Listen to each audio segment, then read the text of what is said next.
At exactly 2:17 a.m., a strange phone call reached the front desk of a quiet American hotel. And after that call, a man disappeared forever.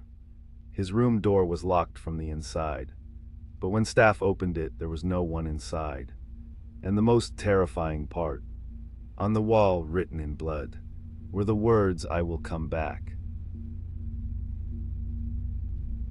In a quiet neighborhood on the outskirts of Portland, Oregon, there stood a slightly old but elegant hotel known as Ravenwood Grand Hotel. From the outside, the building looked peaceful and welcoming, surrounded by tall pine trees and dim streetlights. But locals often whispered strange stories about one particular room inside the hotel, room number 217. Over the past few years, several guests who had stayed in that room had mysteriously disappeared without leaving any trace. Most people believed the stories were just rumors meant to scare tourists, but the hotel staff knew that something about that room felt unsettling. One late night, while the night receptionist sat alone at the front desk, the phone suddenly rang. When he answered, a slow and uneasy voice on the other side asked, "Is someone staying in room 217 tonight?" The receptionist checked the booking system and calmly replied that the room was empty. For a few seconds, the line went completely silent.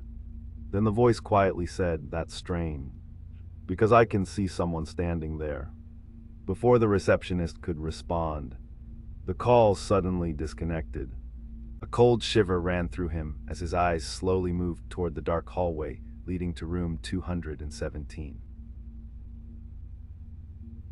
The next morning, a young investigative journalist named Ethan Walker heard about the strange rumors connected to Ravenwood Grand Hotel. Ethan worked for an independent investigative media channel and was known for exploring mysterious locations and unsolved stories across the United States. Unlike most people, he didn't believe in ghosts or supernatural forces.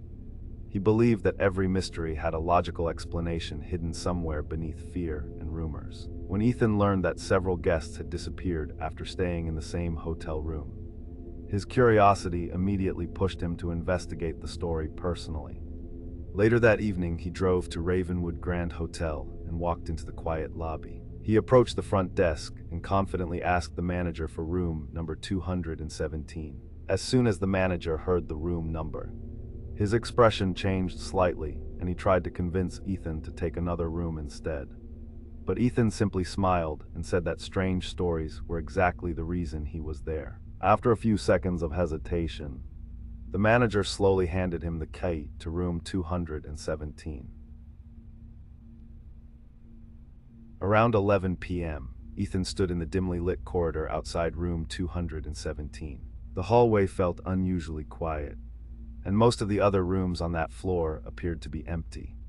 Ethan unlocked the door and stepped inside the room. At first, everything looked completely normal.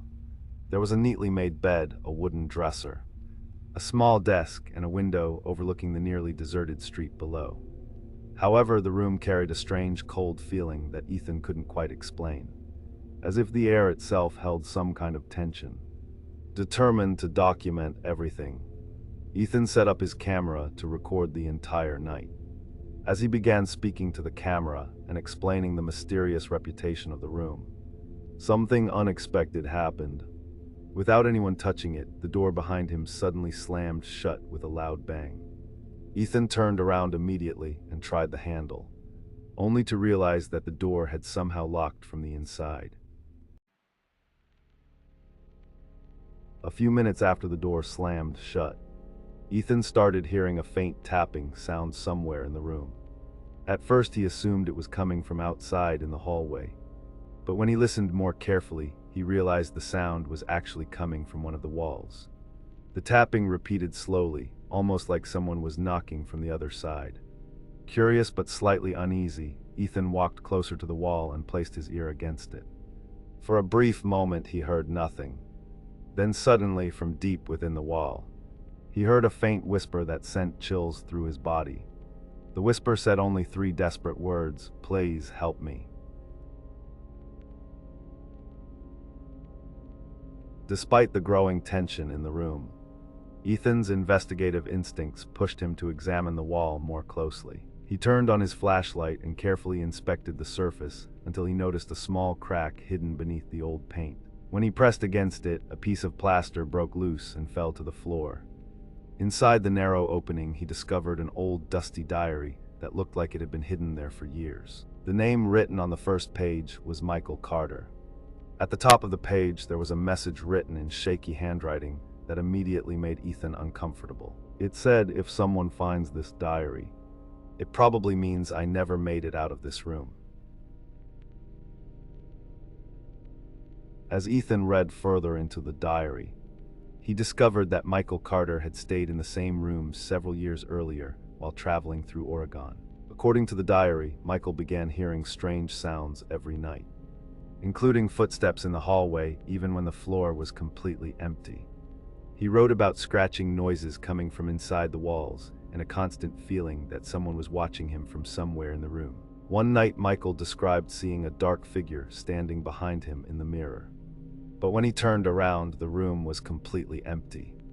The deeper Ethan read into the diary, the more he realized that Michael had become convinced that room 217 was hiding something terrifying. While Ethan continued reading Michael's diary, his attention suddenly shifted toward the camera screen that was recording the room.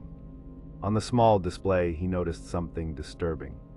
Behind him, near the bed, there appeared to be a dark human-shaped shadow standing completely still. Ethan quickly turned around to look at the exact spot, but when he checked with his own eyes, there was nothing there. The bed was empty, and the room looked exactly the same as before. For a moment, Ethan wondered if the camera had simply glitched, but the uneasy atmosphere in the room was becoming impossible to ignore. Only a few minutes later, the window suddenly flew open with a loud crash as a cold wind rushed into the room. Ethan walked cautiously toward the window and looked down at the quiet street below. The road was almost completely empty, but a little farther away, he noticed a man standing alone under a dim streetlight. The figure was staring directly up at room 217. Because of the darkness, Ethan couldn't see the man's face clearly, but the way he stood there without moving made the moment even more unsettling. At that exact moment, the whispering sound returned from inside the wall, this time louder and more desperate than before. Gathering his courage, Ethan pushed hard against the cracked section of the wall. After several attempts, a large piece of plaster collapsed and revealed a narrow, hidden chamber behind it. The small space looked like it had been sealed off for many years and was completely invisible from the outside. When Ethan pointed his flashlight into the hidden chamber, the horrifying sight instantly made his blood run cold. Lying on the floor were 3 human skeletons that looked as if they had been there for a very long time. On the wall behind them, written with dried blood, were the chilling words, "Room 217 never lets anyone leave alive." Slowly, Ethan began putting the pieces together. It suddenly seemed possible that the mystery had nothing to do with ghosts or supernatural forces. Instead, it might have been a carefully planned crime. Ethan suspected that the hotel manager had been luring wealthy travelers into the room, killing them during the night, and hiding their bodies inside the secret chamber behind the wall. Determined to expose the truth, Ethan quickly grabbed his phone and tried to call the police. Just as Ethan began dialing the emergency number, he heard the door slowly creak open behind him. When he turned around, he saw the hotel manager standing in the doorway. The man held a knife in his hand, and a strange smile slowly spread across his face. Calmly, the manager admitted that he had known Ethan would eventually discover the secret hidden inside the room, and that was exactly why he had allowed him to stay there. The following morning, police officers arrived at Ravenwood Grand Hotel after receiving an emergency call. When they forced open the door of room 217, they discovered a disturbing scene. The hotel manager was lying dead on the floor as if someone had attacked him during the night. However, Ethan Walker was nowhere to be found. There were no signs of him escaping through the door or window. On the wall, written in fresh blood, was a new message that made even the officers uneasy. Who will be next?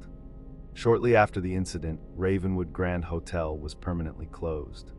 But some locals still claim that at exactly 2:17 a.m., a shadow can sometimes be seen standing quietly in the window of room 217, waiting for the next guest to arrive.